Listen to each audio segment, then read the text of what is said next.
নমস্কার, ময়দান স্পোর্টসের আরও একটি ভিডিওতে আপনাদের সকলকে আরও একবার স্বাগত। আপনাদের সঙ্গে রয়েছি আমি সুকন্যা। আর নামধারীর বিরুদ্ধে ম্যাচটিতে ড্র করলেই ইস্টবেঙ্গল পৌঁছে যাবে আইএফএ শিল্ড ফাইনালে। তবে ম্যাচটিতে হিরোশি প্রথম থেকেই খেলবে কিনা তা আপাতত ধোঁয়াশাই রাখলেন লাল হলুদ কোচ অস্কার ব্রুজো। এর সাথে ফুটবলের বাকি সব খবর দেখে নিতেই আমরা চোখ রাখবো ফুটবলের লড়াইয়ে।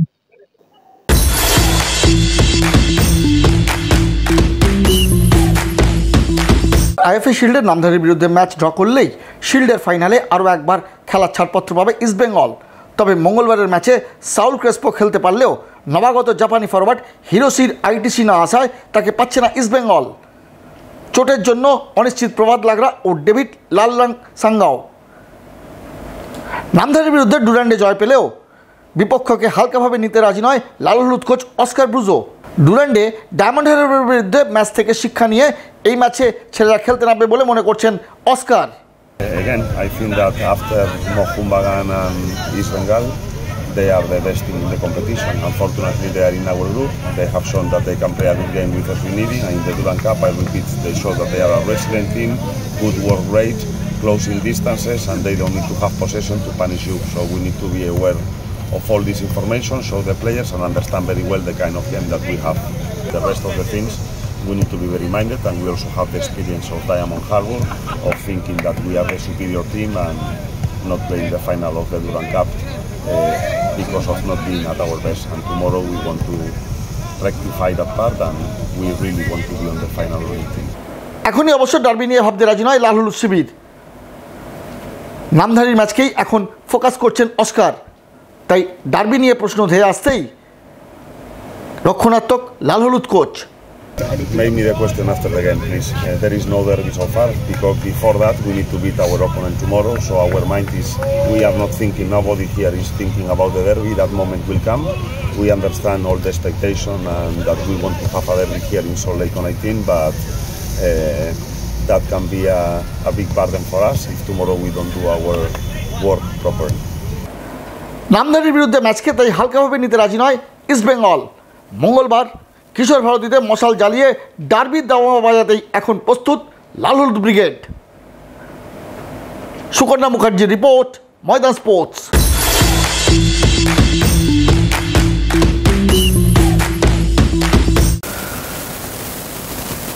বুধবার ইউনাইটেডের বিরুদ্ধে ম্যাচ ড্র করলেই শিল্ডের ফাইনালে পৌঁছে যাবে মোহনবাগান।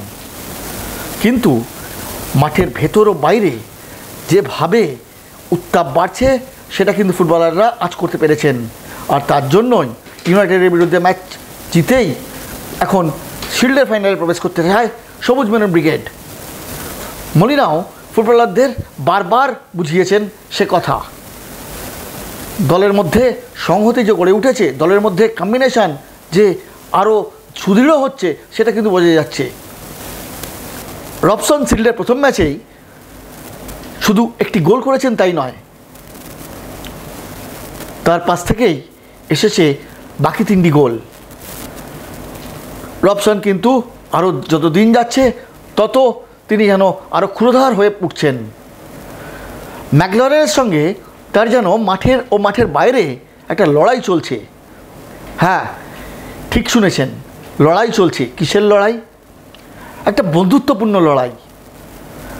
কিশোর ভারতী স্টেডিয়ামে ইউনাইটেডের বিরুদ্ধে ম্যাচে রবসন ও ম্যাকলরেন জুটি কীভাবে ইউনাইটেডের বিরুদ্ধে গর্জে ওঠেন তা দেখার অপেক্ষায় মোহনবাগান শিবির। ব্যুরো রিপোর্ট, ময়দান স্পোর্টস।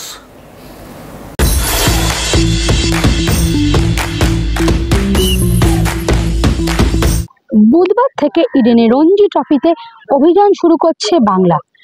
ক্রিকেটের সব খবর দেখে নিতেই আমরা চোখ রাখবো ফ্রি হিটে।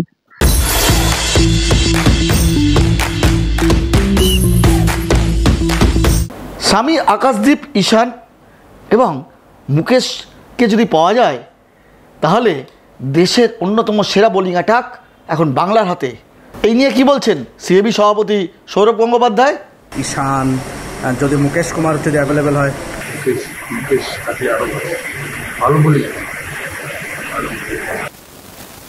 আগামী 15ই অক্টোবর ইডেন গার্ডেন্সে উত্তরাখণ্ডের বিরুদ্ধে ম্যাচ দিয়ে রঞ্জিতে অভিযান শুরু করছে বাংলা। এবারে বাংলা দলের অধিনায়ক অভিমন্যু ঈশ্বরন। সোমবার দেখা গেল সকালে অভিমন্যু ঈশ্বরনের সঙ্গে কথা বললেন বাংলার অর্থাৎ সিএবি সভাপতি সৌরভ গঙ্গোপাধ্যায়। ইডেনের উইকেটে ঘাস থাকছে, বোলিং অ্যাটাকেও সামি, ঈশান পোড়েল এবং আকাশদীপ এই তিনজনকে রেখেই দল সাজিয়েছে বাংলা। মঙ্গলবার শেষ অনুশীলন। তার আগে বাংলা দলকে উদ্বুদ্ধ করে গেলেন সৌরভ গঙ্গোপাধ্যায়। কি বলছেন সৌরভ? দেখতে সব ঠিক আছে, ফেসিলিটি খেলবে বসি থেকে যদি কিছু দরকার লাগে সারা বছর প্র্যাকটিস করে ওরা একসাথে খেলছে, সিজনের শুরু, তাই শুভেচ্ছা দিতে এসেছি। মনোজ, আরেকটা ব্যাপার হচ্ছে যে অভিমন্যু ঈশ্বর ক্যাপ্টেন হিসেবে ফিরেছে, আজকে কথাও বলছিল বেশ কিছুক্ষণ। তো কি বেসিক্যালি মানে যেহেতু মানে ক্যাপ্টেন হিসেবে তোমার কাছ থেকে টিপস পাওয়া মানে তো একটা অন্য ব্যাপার। তুমি ক্যাপ্টেন্সি কিছু ডিসকাস করেছি, আমি জিজ্ঞেস করছিলাম কি খেলার কি টিম ক্রিকেটে কেমন পরপর দুটো হোম ম্যাচ মানে উত্তরাখণ্ড গুজরাট দুটো হোম ম্যাচ দিয়ে রঞ্জি ট্রফি সিজন শুরু করা, এটা কি একটা বাংলার পক্ষে তাও জিততে হবে। ইন্ডিয়াতে হোম ওয়ার্কে অতটা ম্যাটার করে না, কারণ সবাই তো ইন্ডিয়াতে স্বামী যে ইনক্লুশনটা এটা তুমি কীভাবে ভালো রঞ্জি ট্রফিতে ঘরের মাঠে প্রথম দুটি ম্যাচে জয়কেই পাখির চোখ করে মাঠে নামছে বাংলা শিবির। ব্যুরো রিপোর্ট, ময়দান স্পোর্টস।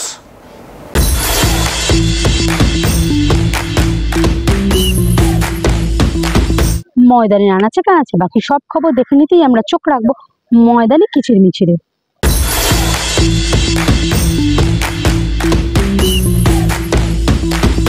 বিএসএফ এর উদ্যোগে 48তম আন্তঃসীমান্ত ফুটবল প্রতিযোগিতায় চ্যাম্পিয়ন কল্যাণীতে টুর্নামেন্টের ফাইনালে জম্মু ফ্রন্টিয়ার টাই ব্রেকারে 5-4 গোলের ব্যবধানে উত্তরবঙ্গ সীমান্তকে হারিয়ে বিজয়ী ট্রফি ঘরে তোলে।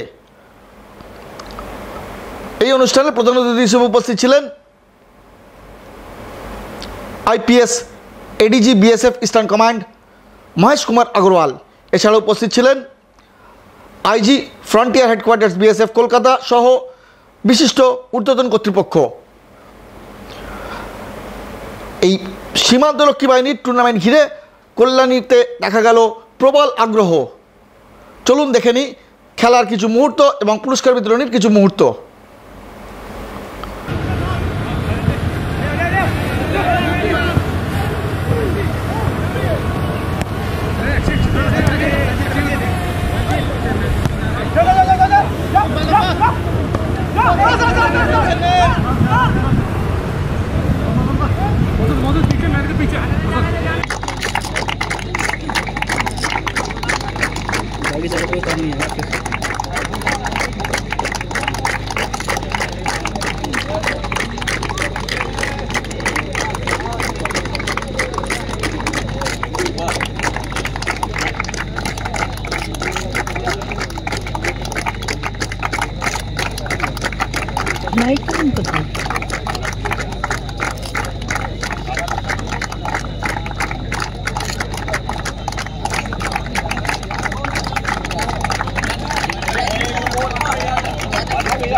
आपके विजेता टीम को मेडल प्राप्त करने के बाद बारी है बेस्ट प्लेयर की।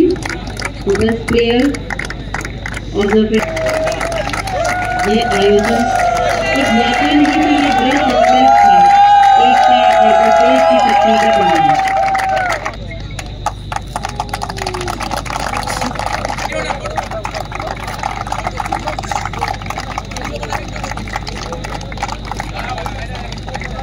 लगन से ये पुरस्कार हासिल किए, आपकी सफलता सभी को प्रेरित करती है।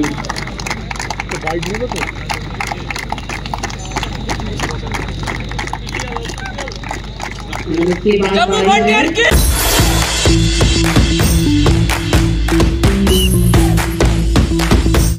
ভিডিওটি ভালো লাগলে লাইক করুন, শেয়ার করুন, আপনাদের মতামত কমেন্ট করে জানান, চ্যানেলটিকে সাবস্ক্রাইব করুন এবং পাশে থাকা বেল আইকনটিকে প্রেস করে দিন। দেখা হবে আবার পরের ভিডিওয়ে।